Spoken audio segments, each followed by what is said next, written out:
ودخلته حمام المدرسة وقفلت الباب عليهم وفضلت واقفة قدام باب الحمام.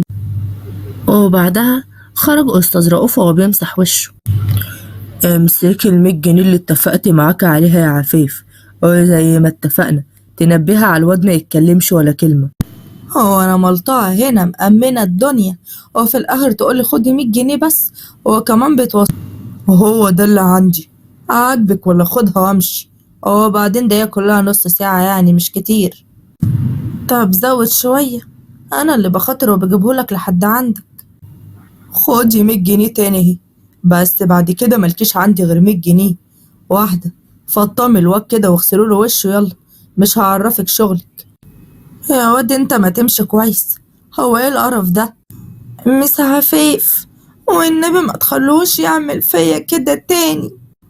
هيخرس يا واد انت، هو بيلعب معاك وعارف يا سيف لو حد من صحابك او اهلك عرف باللي حصل ده او اللي هيحصل بعد كده، الاستاذ رؤوف هيروح لباباك وهيعمل فيه حاجة وحشة وهيبقى ما عندكش بابا. لا لا لا، خلاص والله مش هقول حاجة، بس انا مش قادر. اتحمل يا روح امك وامشي يلا.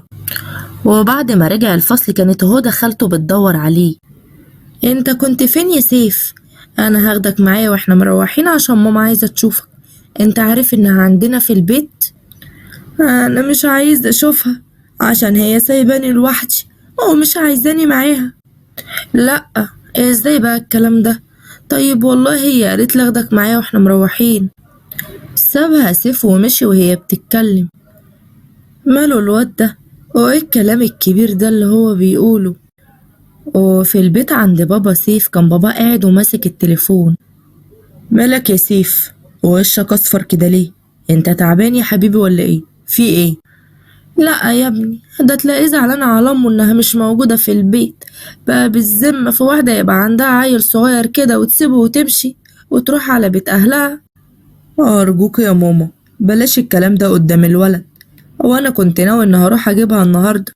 روح انت يلا يا سيف مع تيتا، غير هدومك واتغدى حبيبي. انا مش هاكل يا بابا، وهدخل انام عشان وقعت في المدرسة ودايخ شوية ومش قادر خالص. وقعت ازاي يا سيف؟ اكيد اتشقيت طبعا، عشان انت لو بتسمع الكلام ما كنتش وقعت. انت بتلعب بطريقة وحشة اهو، بص شوف شكلك عامل ازاي. على العموم ادخل ناملك شوية. ما هو العيب مش عليك، العيب على انه هي اللي تربي وتعلم ابنها يعمل ايه وما يعملش ايه. برضو يا ماما كلامك ده. روح انت دلوقتي يا سيف وادخل على اوضتك. قلتلك يا ماما ما تتكلميش كده قدامه على مامته، هو انت ليه عايزه تكرهيه في مامته؟ انا يا ابني هكون عايزه اكرهه في امه ليه؟ ده الواد هو اللي كارهها منه لنفسه بسبب تصرفاتها معاه. الواد حزين يا عمر، بس هو اللي مش عايز يتكلم. خلاص يا ماما، على العموم انا هروح اجيب له مامته وخلصنا بقى. راح عمر لأميرة مراته. خلاص بقى يا أميرة، قلتلك حقك عليا، ويلا نرجع البيت بقى عشان ابنك عايزك. ليه بقى يا عمر؟ وهي مامتك زهقت منكم وقالت تمشي عشان كده انت جاي ترجعني البيت مش كده برضو؟ وانا مالي بامي يا أميرة؟ انا ليا دعوة بمراتي، هو جاي ارجع مراتي بيتها عشان اللي بيحصل ده غلط ولا ايه يا حماتي؟ ما تقولي لها حاجة، انا عارف انك مش بتحب الغلط. عداكي العيب يا ابني، قومي يلا يا أميرة مع جوزك يلا. ماشي يا عمر هقوم، بس بشرط تقبل بالوظيفة اللي كانت جايلك في السويس ونروح نعيش هناك أنا وإنت وابننا. برضو يا أميرة هنتكلم تاني في الموضوع ده، وبعدين إحنا حياتنا هنا، أهلنا ومعارفنا وصحابنا، حتى مدرسة سيف هنخليه يسيب المدرسة ويروح مكان تاني، هيتعب لحد ما يتعود وممكن ده يأثر على مستواه. لو على سيف أنا كده كده كنت هغيره المدرسة عشان مستواه مش كويس فيها، وبعدين أنا مش فارق معايا أهل ولا معارف ولا صحاب، والمثل بيقول خليك بعيد تبقى حبيب. ماشي يا أميرة، أنا موافق. في حاجة تاني؟ لا خلاص بقى، هقوم أجيب حاجتي وأرجع معاكي حبيبي. في المدرسة بقى كان سيف قاعد بيعيط في الفصل، وأصلا ده كان وقت فسحة، ففي مدرسة شافته. مالك يا سيف؟ في ايه يا حبيبي؟ انت ليه منزلتش الفسحة مع اصحابك عشان تلعب معاهم وعمال بتعيط كده ليه؟ انت في حد مزعلك هنا؟ قولي وانا احللك المشكلة دي. أنا تعبان يا مس أوي ومش قادر أدخل الحمام علشان بتوجع. وليه بقى يا حبيبي مش قادر تروح الحمام؟ طيب ما تقول لي ماما توديك للدكتور. لا، ما هو مش هينفع اقول لها على حاجة، اصل انا بتوجع عشان مستر رؤوف، وهو قال لي ما تقولش لبابا وماما لحسن اخليهم يروحوا عند ربنا. مي اصطدمت وقالت له انت بتقول ايه يا سيف؟ ازاي ده يحصل؟ طيب هو ايه اللي بيعمله معاك بالظبط؟ احكي لي يا حبيبي. وحكى لها سيف على كل حاجة، وهي اتصدمت من اللي سمعته وقالت طب بص يا سيف، انت ما تقولش حاجة وانا هخليك تضرب المستر بالعصاية، ماشي؟ حاضر يا ميس، انا مش هقول حاجة ابدا. وبعدها راحت مي الرؤوف اللي هددها وقال لها اسمعي يا ميس، الكلام اللي انت بتقوليه ده ملوش اي اساس من الصحة، ماشي؟ والولد ده بيقول اي كلام. ازاي يعني طفل زي ده هيكذب ليه وهيتهمك تهمة زي دي ليه؟ انت مش عارف انت بتعمل فيه اصلا؟ انا مش قادرة استوعب اللي بيتقال ده، انت ازاي كده؟ اسمعي يا مس، انا لو عرفت ان حد عارف اي حاجة من اللي انت سمعتها دي انا هحصرك على ابني. هو مش برضو معانا هنا في الحضانة؟ مي بصت له بغضب وسابته ومشيت. وبعد كام يوم رجع سيف من المدرسة وكان شكله تعبان. انت جيت يا حبيب ماما؟ مالك؟ مالك يا حبيبي؟ هو انت حد بيزعلك في المدرسة ولا ايه؟ شكلك عامل كده ليه؟ ماما انا تعبان قوي ومش عارفة اعمل حمام خالص عشان بتوجع. ازاي يعني؟ ازاي مش عارف تروح الحمام؟ مش فاهمة. طيب قولي انت حاسس بايه؟ زي ما بقولك كده يا ماما، انا عايزة اروح للدكتور، انا مش عارف ادخل الحمام ولا حتى عارف اقعد كويس وتعبانة قوي يا ماما. انت اتخانقت مع حد في المدرسة ومد ايده عليك من صحابك؟ قولي في ايه بالظبط يا سيف؟ ماما انا عايزة اسيب المدرسة وعايزة اروح مدرسة تانية. وفي الوقت ده طلع بابا من اوضته. ايوه يا سيف، احنا هنوديك مدرسة تانية، بس في ايه؟ بيقول انه مش قادر يروح الحمام، شكله اتخانق مع حد وحد ضربه ومش عايز يقول. عمر بشك قال له تعالى يا سيف قول لي بيني وبينك، ازاي مش قادر تروح الحمام؟ بص لهم سيف بخوف وقرب من باباه وقال له كل اللي بيعمله فيه المدرس. عمر اتصدم وقال له انت بتقول ايه؟ مستحيل اللي انت بتقوله ده، ازاي يعني تقول كده؟ ومين اللي قالك الكلام ده؟ والله يا بابا هو ده اللي حصل، والله انا خايفة اقولك عشان هما قالوا لي انك لو عرفت يخلوك تروح عند ربنا. في ايه؟ انا مش فاهمة حاجة، ماله سيف يا عمر؟ هو قالك ايه؟ ما تفهمني ايه اللي بيحصل بالظبط. اتفضلي يا هاني، شوفي بيحصل مع ابنك ايه عشان تهملي فيه قوي وتسيبيه وتروحي عند مامتك، ولا تروحي تسألي في المدرسة على اللي بيحصل ولا حاجة. هو في ايه يا عمر مالك؟ طايح فيا كده ليه؟ وانا مش فاهمة حاجة خالص، ارجوك يا عمر بلاش الطريقة دي وقولي في إيه، انا مش مستحملة بقى ارجوك. قال لها والدموع في عينه ابنك بيقول كارثة يا أميرة، بس والله لو طلع الكلام اللي بيقوله ده صح لقلب المدرسة على دماغه. يلا يا أميرة نودي الواد للدكتور. أنا مش فاهمة في إيه يا عمر، فهمني الأول.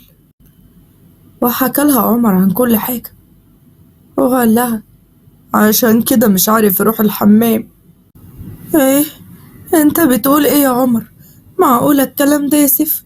طب هو كان بيعمل إيه يا حبيبي معاك؟ قول. وحكى لها سيف عن كل حاجة كان بيعملها رؤوف. يا لهوي يا لهوي، ازاي الكلام ده؟ يلا بينا يا عمر نروح نبلغ على المدرسة دي كلها، لازم تتقفل. نودي الأول الولد للدكتور ونشوف في ايه، وبعدين حسابهم معايا كل اللي في المدرسة.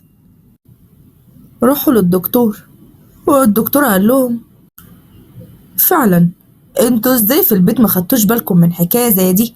والولد ازاي يستحمل كل ده؟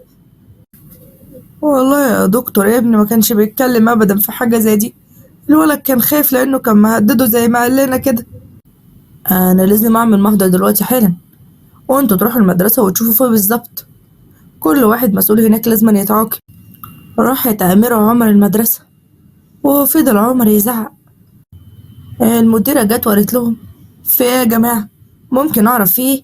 أرجوكم تفهموني، بس ايه اللي حصل لده كله؟ وحكى لها عمر عن كل حاجة، وقال لها: هو انتوا فين بقى من كل ده؟ ايه الكلام اللي حضرتك بتقوله ده يا حضرتك؟ المدرسة دي مدرسة محترمة، ولا يمكن يحصل فيها كده. دي مدرسة محترمة؟ دي مدرسة زبالة، وأنا هوديكم كلكم في 60 ده. ولو ما جبتش الراجل اللي كان بيعمل في ابني كده، والله لأقفل لكم المدرسة دي حالا. أرجوك بس بالهداوة كده حضرتك، تقصد مين من المدرسين اللي عمل في ابنك كده؟ ممكن تقولي هو مين؟ الراجل الناقص الزفت اللي اسمه رؤوف، هو اللي عمل كده في ابني. ما هو كلب، ما يستاهلش كلمة مدرس، خسارة فيه الكلمة أصلا. اسمعي يا ست انتي، احنا عملنا محضر والنيابة جاية حالا عشان تحقق في الموضوع، ولازم نجيب كل اللي اشتركوا. طب تسمحوا ليا بس أسأل الولد ايه اللي حصل معاه بالظبط؟ الولد مش هيتكلم غير قدام النيابة. انت سامعة ولا لأ؟ أنا هوديكم كلكم في داهية.